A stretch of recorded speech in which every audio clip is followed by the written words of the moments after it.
My name is Alika Duncan. I'm the Assistant Special Agent in charge here in FBI New Orleans. Thank you for being here today and for your patience. First, I want to acknowledge the victims of today's horrific attack. Partners are working diligently to investigate and find answers on behalf of the victims, the citizens and residents of Louisiana, and everyone visiting the city. I'm going to provide you some facts and information about what we do know. I know that all of you will have questions, and we will try to provide some answers. But this is an ongoing investigation that's rapidly evolving. So there are some questions I will be unable to answer at this time. The FBI is the lead investigative agency, and we're investigating this as an attack of terrorism along with our partners.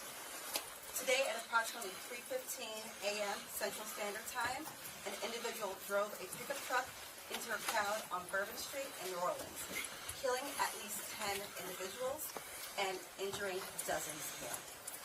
After hitting the crowd, he exited the vehicle and fired upon local law enforcement. Law enforcement returned fire and the subject was pronounced deceased at the scene. 2 law enforcement officers were injured and transported to local hospitals. The subject has been identified as 42-year-old Samsud Dim Jabbar, a U.S.-born citizen from Texas. He was driving a Ford pickup truck, which appears to be rented, and we are working to confirm how the subject came in possession of this vehicle. An ISIS flag was located on the trailer hitch of the vehicle, and the FBI is working to determine the subject's potential associations and affiliations with terrorist organizations. Weapons and potential improvised explosive devices, IEDs, were located in the subject's vehicle. Other potential IEDs were also located in the French Quarter. As of now, 2 IEDs have been found and rendered safe. The FBI Special Agent bomb technicians, as well as our local law enforcement partners, have been working to determine if any of these devices are viable, and they will work to render those devices safe. The FBI, we are working with our partners to investigate this as an act of terrorism. We're aggressively running down all of the leads to identify the possible subject's associates. We're working to ensure that there is no further threat. We do not believe that Jabbar was solely responsible. We are aggressively running down every lead, including those of his known associates. That's why we need the public's help. We are asking if anybody has any interactions with Samsud Dim Jabbar in the last 72 hours that you contact us. The FBI is asking the public's help. We're asking anyone who has information, video, or pictures to provide it to the FBI. We have set up a digital tip line as well as our 1-800 number, 1-800-CALL-FBI. Please provide us with any information that can assist us in this investigation. Once again, thank you for your patience and assistance. For an updated statement or information, please check the FBI's website and our social media accounts. I will now turn over to Mayor Cantrell. Thank you. Thank you. Thank you very much.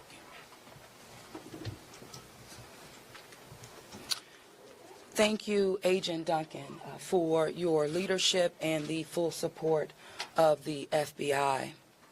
First and foremost, I want to express my deepest condolences to the families and loved ones of the city of New Orleans. And I know that the entire New Orleans City Council grieves along right with me, no doubt about that, and our people and our families.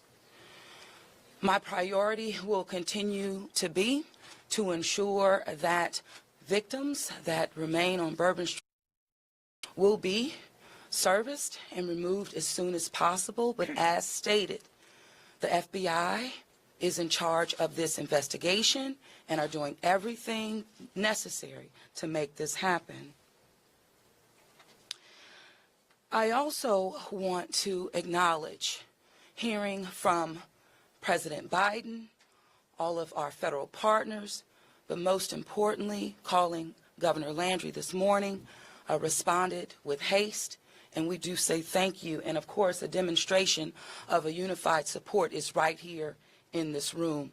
That's how we collectively responded to this tragedy in the city of New Orleans. The mission now is to facilitate, support, and coordinate safety procedures to keep our residents and our visitors safe. I've gone to the hospital along with Chief Kirkpatrick to visit our police officers, and considering their injuries, they're doing well. As I mentioned, this investigation is ongoing, and the FBI remains the lead in the crime scene as well. We are committed, no doubt, to uncovering all details surrounding this tragedy. And we're taking every necessary step to put even more safety procedures in place, especially given the nature of the investigation. I'm going to ask people to do not go around our secured area if there is no essential need to do so. It matters, and again, it is an active crime scene. I also want you all to know that the Greater New Orleans Foundation has set up a fund to assist victims, and that information will be provided to you. Thank you, Ganoff. Again, I want to thank this unified team. We're leaning in. We will be relentless, and we will do everything that it takes to render real justice. This team will. I want to also just thank our citizens for your heartfelt prayers. New Orleans is a world-class city, and I can say that I've heard from world leaders all this morning and up until now, in addition to my brother and sister mayors across this country. They're calling, they're responding, and they're standing with the city of New Orleans. And what they always say and want me to reiterate, they understand the resilience of this community. And we're strong in that regard, and I will say second to none. So with that, I'm going to turn it over to our governor, and as I mentioned, who has not wavered any in leaning in, providing the necessary support, and standing right here with me, and I say thank you, Governor. And I know the First Lady is standing with us as well. Thank you, Madam Mayor. Thank you. Again, I want to thank the Mayor. Since about 3:45 this morning, when she called me, we have all been working just around the clock to both secure the city and to solve this act. You know, again, I want to reiterate that our prayers go out with all of those who have been affected by this tragedy. I want to thank our law enforcement officers. I want to thank our medical personnel. I want to thank our first responders. And most importantly, I want to thank the two New Orleans police officers who not only laid their life on the line, but were able to eliminate the threat this morning. Let me say, we have made public safety a state priority from day one. And I think that if you look around me today, right now, and you look at the people who are standing around, that is their commitment as well.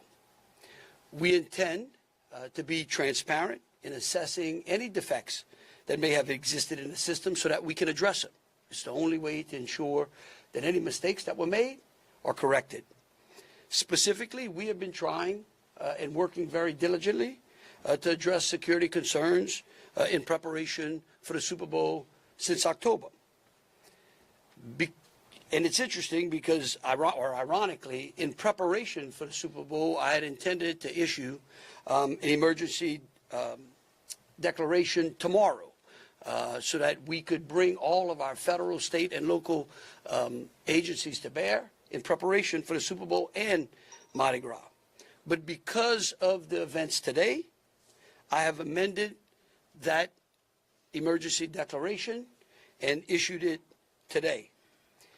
So again, that declaration will allow our federal, state, and local partners to bring all of the resources necessary to get this city safe. In light of that executive order, I have also ordered the mobilization of a military police company. I've asked General Freelou to mobilize a military police company to assist both New Orleans Police and LSP and the FBI. It is important for our citizens and guests of this state to know that we are doing everything we can to secure their safety in this city. We want to make it clear, the Superdome and the surrounding area is safe. But I've always said that the safety of this entire city is something that is always paramount to me. With that, I would like to turn it over to Jeff with the Super Bowl Commission. Jeff Dunley.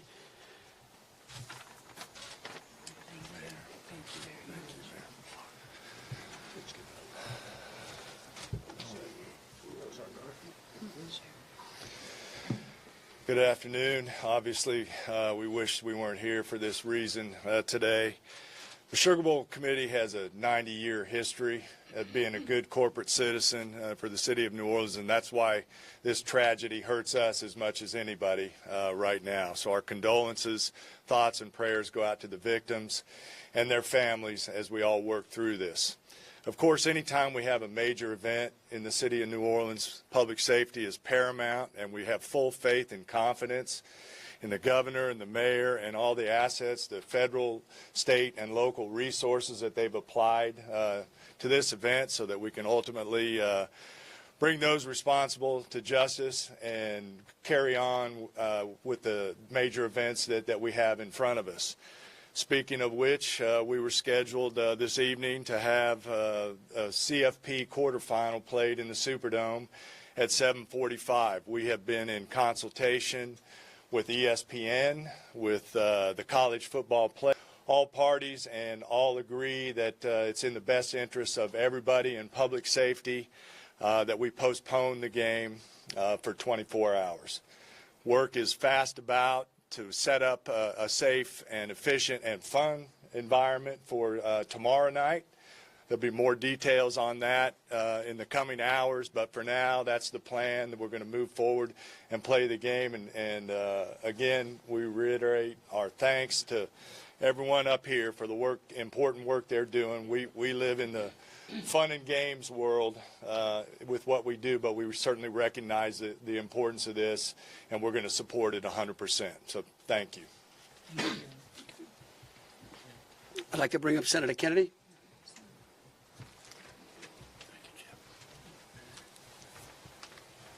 I wish I understood better why bad things happen to good people. If I make it to heaven, I'm going to ask.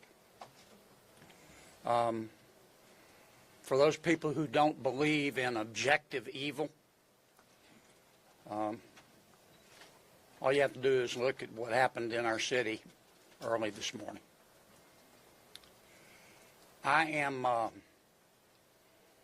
If this doesn't trigger the gag reflex of every American, every fair-minded American, I'll be very surprised.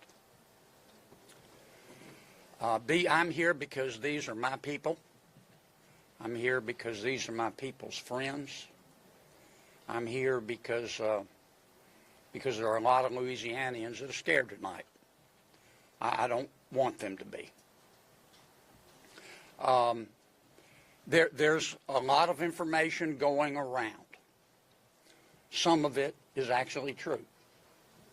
Some of it isn't. The federal government is now in charge of this investigation. By that I mean the White House, the FBI, the Department of Homeland Security, and the Department of Justice. I have not talked to the FBI. Maybe they've talked to my staff. I don't know. I did talk to the Secretary of Homeland Security a little while ago. And I told him that with all the respect I could muster, that we expect to put the full force and resources of the federal government behind this investigation. Our state troopers, our local police departments, our sheriffs, we've got many sheriffs here today, have been terrific so far. The federal government is cooperating with them. I hope that will continue. Here's what I want to ask from the federal government. Catch these people. Catch these people.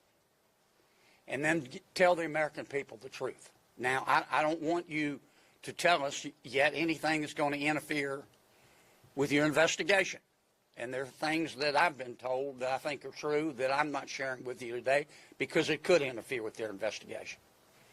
But after we get to the bottom of this, they need to tell the American people the truth, and the people of New Orleans the truth, and the people of America the truth.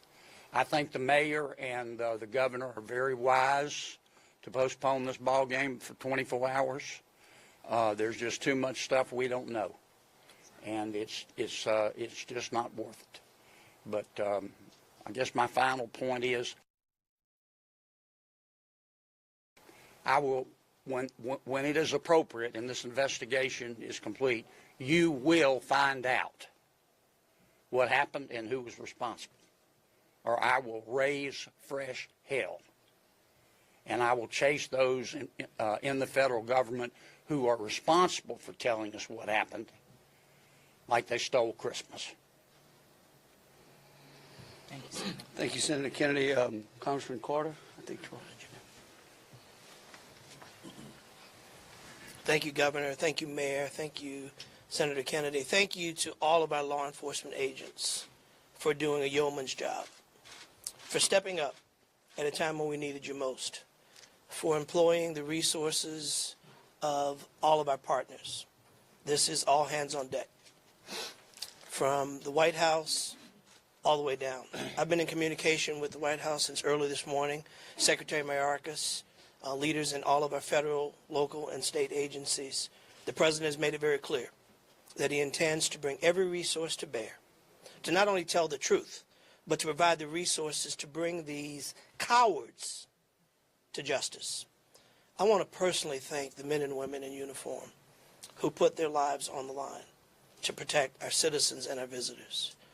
To our mayor and our governor for acting expeditiously and bringing us all together. To our sheriffs from the surrounding areas who have been Johnny on the spot, recognizing that if it happens in New Orleans, it can happen anywhere. We don't have the luxury of being myopic. In this community, we work together. We don't point fingers. We don't blame. We go after the bad guys. Let it be clear that the full faith and credit of the United States and every agency therein is on the ground, working. And for those who may have played a role in this horrific act of cowardice, we will find you. We will bring you to justice. New Orleans is a place that heralds its ability to protect its citizens, that heralds its ability to manage major events, Super Bowls, Sugar Bowls, Mardi Gras, Jazz Fest, Essence Festival. You name it, no one does it better than law enforcement in New Orleans and in the surrounding area. Kudos to those two officers who've been wounded. Our hearts go out to those who lost loved ones. Our hearts go out to those who are wounded and on the mend in the hospital. Citizens, now is the time to stay calm, to be vigilant. This is not a time to come out to sightsee. Listen to your federal, local. Be vigilant. If you saw something, say something. If you know something, tell someone. There are tip lines, there's information available. Please, all hands on deck. Rest assured that the decision that was made to postpone the game was not done lightly. It was done with one single thing in mind: public safety. Making sure that the citizens and visitors of this great city, not only for this event, but for every event you come to in Louisiana, that you will be safe. And we will use every resource possible, as the governor has said, as the mayor has said, and every law enforcement agent here has said. Our energy, our commitment will be to make sure that you are safe now and for every event in the future. God bless you, and let's stay strong. Thank you, Congressman. Attorney General.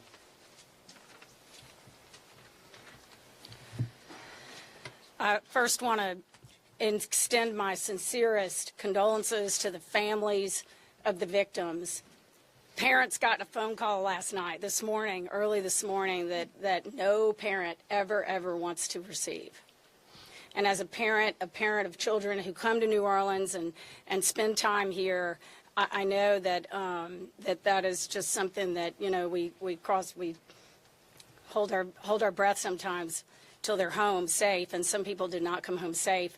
And we also have some people who are fighting for their lives right now in the hospital. So I'd ask everyone to pray for them. They need our support and they need our prayers. This was a heinous act, a heinous, cowardly act, and we will find them and we will bring them to justice. My office will be providing both investigative and prosecutorial support to the City of New Orleans, to the District Attorney, Jason Williams in New Orleans, as I have done for months. We will continue to do that. We will provide the governor with whatever support that he needs, and the Governor's Office of Homeland Security, whatever support that they need. I'll be here to help. I will be here to stand with the City of New Orleans. We will bring them to justice. Thank you. Thank you. Thank you, Governor.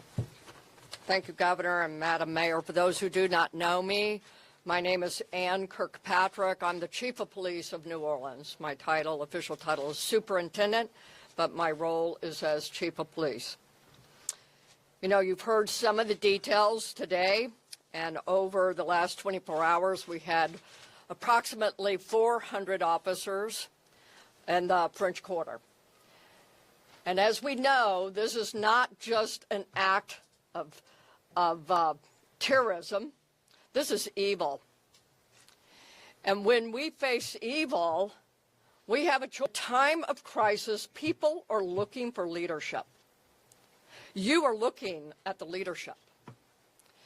And I promise you, as the Chief of Police of this city has been tried by fire before. But fire purifies. Fire makes things stronger. We have a plan. We know what to do. We are going to get these people. There is a path forward. Very pleased that we will be back to having a wonderful game tomorrow night. New Orleans police have proven their ability to make the city safer. Just 2 years ago, we were the murder capital of America. Today, from that time 2 years ago, we have driven our murder rate more than 50% down. So we have a track record. But this is different because it's terrorism. Now, I want to thank all of our law enforcement partners. You're fabulous, and we appreciate the partnership. But last night, 3 of our officers engaged this terrorist who shot at them. 3 of the officers returned fire. Those officers did not run in fear. I liked what the mayor said this morning. New Orleans police and all law enforcement is built. We are built for dealing with evil, with things that would cause others to be in fear, but instead our officers, and last night NOPD in particular, stood strong.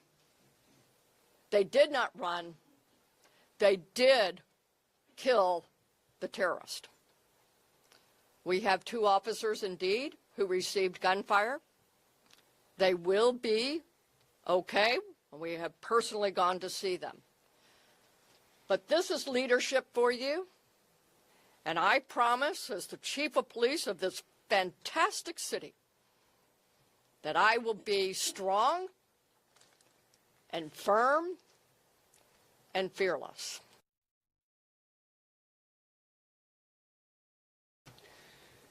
Thank you. In wrapping it up, I want to just close with a couple of things. I want to thank Senator Kennedy and Congressman Carter.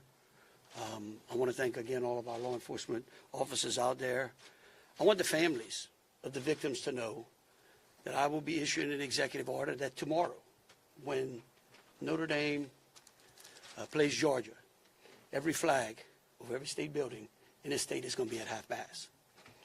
In remembrance of them, but remembering something else. That fear in this state is a liar. And these folks right here are going to make sure that justice is served. And for the citizens out there that were saying, well, man, do I really want to go to the Sugar Bowl tomorrow?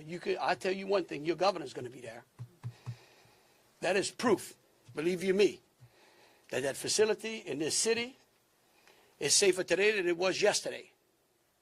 And as we come to additional, with Senator Kennedy and Congressman Carter, and FBI, acting director, and the incoming administration, that they are going to ensure that this city has the resources necessary to protect our citizens and our guests. And so with that, we'll take some questions. All right, if you could, we'll start over here with CBS. Katie, we'll work our way across the room. If I miss you, just give me a holler. I may not see. Go ahead, Katie. Thank you, sir. Katie Royce with CBS News. I think this has been a really tough day for a lot of people, but at this point, we're hearing that the death toll, according to some FBI sources, has gone up to 15. Is this true? Who wants to answer that? Yeah. I can speak for it, You- because unless you have a final number. We do not have a final number. We know that we have confirmed 10, but we did have people who had been transported who were in critical condition. And so I do not know that, but I can confirm 10. And one quick follow-up question, if I may. We know that there have been some local records in Texas about a misdemeanor background on this suspect. Any signs or warnings ahead of time about this person or their plans for what happened this morning? Because that is the investigation part, I will give the FBI. At this time, we cannot go into details about the subject's history. What I can tell you, the person was an Army veteran. We believe he was honorary discharged, but we're working through this process, figuring out all this information. The goal with the FBI is providing you with the most accurate and complete information. So once that information is confirmed, we'll make sure we push that out. Thank you. Ariel. At this time, do you know exactly, as far as the victims, how many are from here in Louisiana versus out of state, and their ages maybe? At this time, I can't go into details about all the victims. We want to make sure that first that the family is notified appropriately before we put any information out there. So once the families are all notified, then we'll go ahead and release a statement to everyone. And I would ask the press, in relation to the victims and those that are in hospitals, if we could just refrain from worrying about them so their loved ones can take care of them, and the medical personnel that are trying to get them out of the hospital can do so.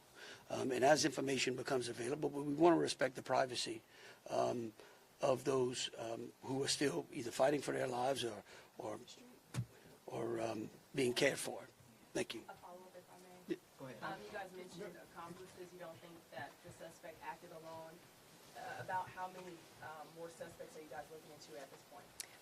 It's a range of suspects, and right now with the FBI, we do not want to rule anything out, so that's why we're asking if anyone has had any interaction with the deceased subject Jabbar in the last 72 hours, provide us with this information. You can provide us that information through 1-800-CALL-FBI or our digital tips line, which is available on our social media website, as well as the big FBI website. Can I say something right quick? Tell me who you're with. WDSU. WDSU. Okay, and CBS. NBC's over here on the right. Oh, that's an unusual position. I don't get it. You wouldn't. Look, the FBI is not going to be able to answer those questions, okay? They will eventually, I promise you, okay? Once the FBI has a chance to investigate all this, along working with state police, working with Homeland Security, working with the city of New Orleans, they're going to tell you what happened. I can promise you that, or I'm going to raise fresh hell. But right now, they're in the process of trying to catch the other bad guys. And I want to give them the benefit of the doubt for a while. 26. Yeah, I had a question about the victims. I know that there was obviously gunfire exchange. So I guess how many victims were shot and then how many were injured? Look, again, let me reiterate both Special Agent Duncan and Senator Kennedy. There's a lot of, I get that y'all want to know minute details. What we don't want to do is impede this investigation or spend any time talking about things that don't get us closer to hunting these folks down and securing the city. And so at a particular point in time, we will release as much information as we can. But at this time, in relation to the investigation, I would ask y'all to refrain from those. So, ladies and gentlemen, if we're going to just have more of the same as the governor just said, we're going to provide that information, but we're going to wrap the press conference now. Hold on. Let me finish. You weren't listening. If all of the questions are more of the same, what the governor just said in position, we won't be doing that to provide that information. And if you have a quick different question, then let's do that quickly and move on. Okay? My question. Ma'am. Hold on. Then who was next? We had over here. Hi, Rachel Wolf from the Wall Street Journal. You said you were confident there are multiple suspects involved. What makes you confident in that? Well, like, why would we tell you that? Again, again, we want to answer pertinent questions. But anything that would lead to impeding or endangering this investigation is not going to be said, okay? And we will, as information unfolds, this is a very fluid process. And remember something, too. We're doing two things. We're hunting some bad people down, and we're securing the city, too. We're getting ready for a Sugar Bowl tomorrow. So if y'all would, again, if you have questions regarding Sugar Bowl, the safety of the city, or something to that effect, we're happy to answer. Okay, go ahead. Go ahead, Alyssa. Usually in parts of the French Quarter, specifically in parts of Bourbon Street, there are bollards. We're hearing that some of those may have been down because of repairs. Can you speak to that? And maybe was there any backup option of putting a truck there or NOPD car there? Well, let me tell you, yeah, one, I'm going to let the mayor answer. I want you to know that's one of the first things I thought of this morning when the mayor called me, okay? And I will tell you that whatever the problem was is going to be solved. Thank you, Governor. Thank you, Governor, and thank you for the question. I do understand that it's been on your radar since this morning. As it relates to the bollards on Bourbon Street, over 10 years ago, over 10 years ago, the city of New Orleans implemented an infrastructure project placing bollards on Bourbon Street. Shortly thereafter, the malfunctions of those bollards ensued from Mardi Gras beads on down. But the New Orleans Police Department, of course, deemed them inefficient because they did not operate the way that they were intended to do. Because the city of New Orleans is hosting Super Bowl this year, it gave the city of New Orleans an opportunity to go further and deeper with infrastructure improvements, as we've been talking about. So as a result of that, we were able to build in bollard replacement into our Super Bowl infrastructure package. And because of that, the city of New Orleans has moved forward with that infrastructure that is nearing completion. Bollards were not up because they are near completion, with the expectation of being completed, of course, by Super Bowl, way before Super Bowl. But that is the reason. Now, the New Orleans Police Department and Chief, you can speak to the deployment to respond to our needs and existing conditions. All right, so we have been aware of the bollard situation for a long time, and we did indeed harden those target areas where the bollards are. We have patrol cars out there as a hard target, as well as with barriers. Now, I want to share with y'all, if you did not know, that this particular terrorist drove around onto the sidewalk and got around the hard target, where he did have a car there, we had barriers there, we had officers there, and they still got around. Now, the wedges that you see out there as well, we knew that that had malfunction problems. And I want you to understand, let's say we put the wedge up and it got stuck. There is no way that ambulance could get in or out, people couldn't get in and out, so we knew that these were malfunction. So we did indeed have a plan, but the terrorist defeated it. Yeah, let me just say this. We recognize we got a problem right here, right? We're going to fix it. It is going to be a top priority as we go into the Super Bowl and Mardi Gras. And the solution that we're going to come up with is going to be a permanent one. It's going to be placed into the standard operating procedure of having major events and securing that quarter. A follow-up, if I may. Obviously, Sugar Bowl postponed until tomorrow, but I'm sure after that game, a lot of people are going to want to celebrate. Are there plans to keep Bourbon Street closed? What does that look like? So right now, Bourbon Street is an active crime scene, and the FBI is in charge of it. When they clear it, and it does not become an active crime scene anymore, we're going to open it up. Potentially. Fox 8. Can we ask about this military police presence that you want to call it? Is this a private security like Blackwater? Also, would that be a first that a private security firm is mobilized to supplement local and state law enforcement? No. We're not. This is our National Guard. These are our citizens that we bring it in.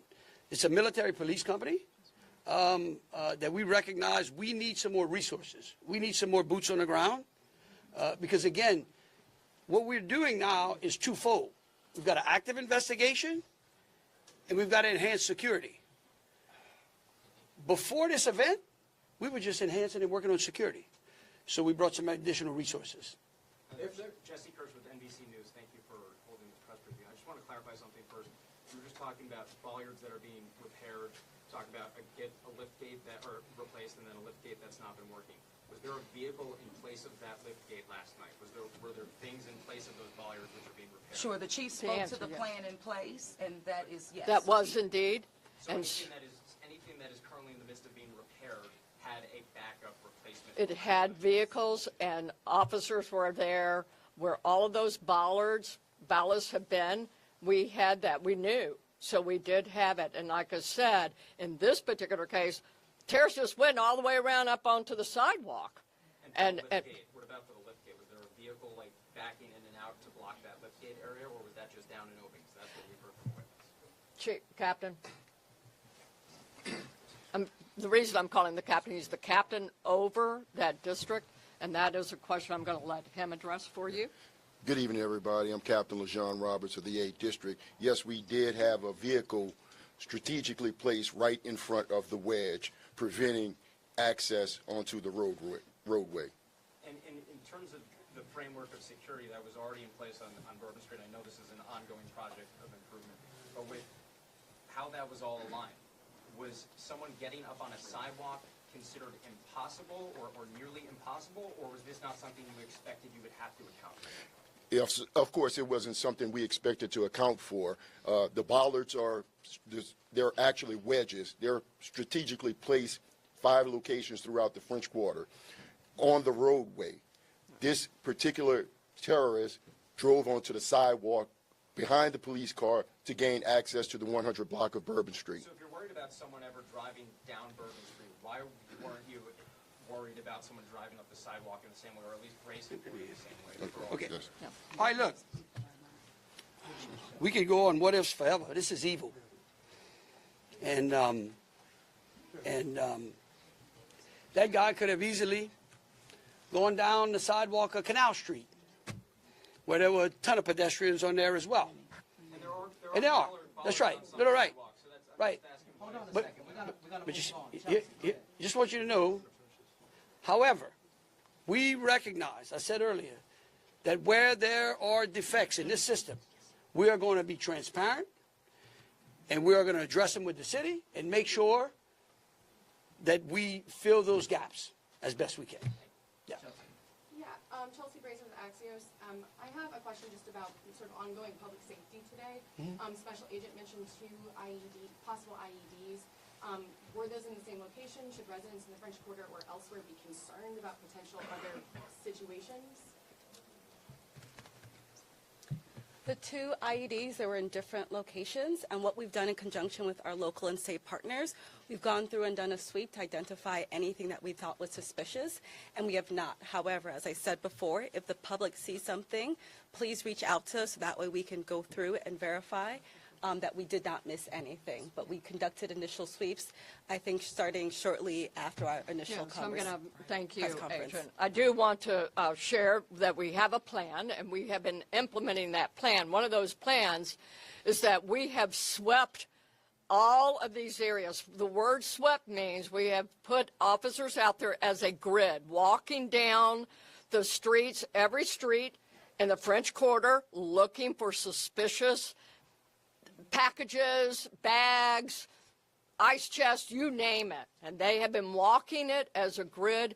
We've been doing the same thing on Poydras and all the accesses into the Superdome. Part of the safety plan is we have bomb dogs out there sweeping the Superdome and all the exterior area, and we're locking that down. That will be locked down through the game tomorrow. So that's a part of that safety plan, and we've already been implementing it. Okay, thank you all for coming out. Question back here for the governor on the MPs. How many MPs will be deployed to New Orleans? Right now, there's I think it's General Freelo, 100? 100. 100, and, yeah. All right, thank you all so much. Thank you. What gives you the confidence tomorrow night it'll be safe? Right. I'm going to be there. Me too. Yeah, we're going to be there. We're going to be there.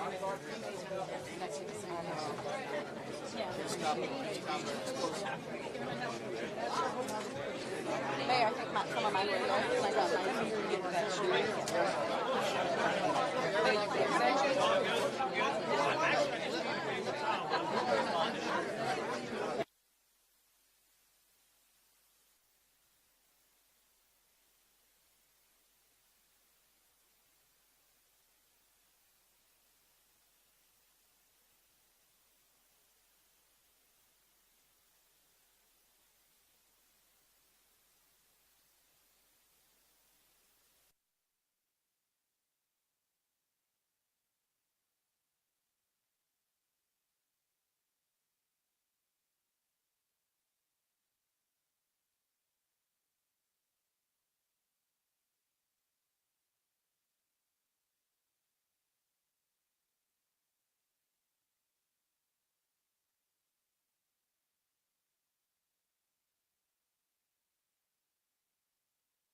They're going to host us by the tent just for the next hit.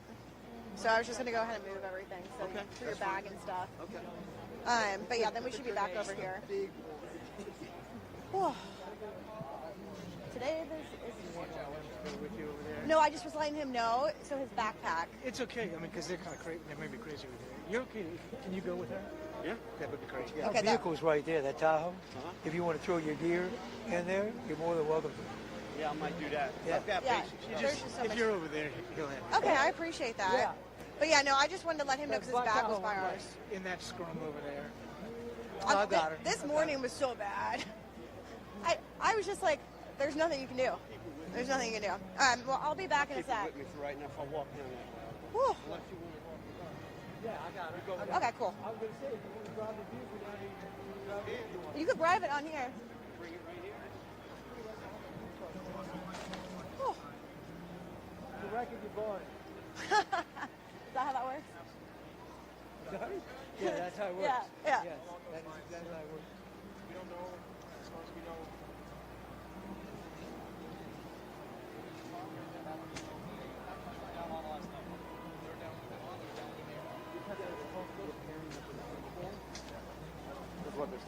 What are the official colors? It's a portable barrier, I guess. Yeah.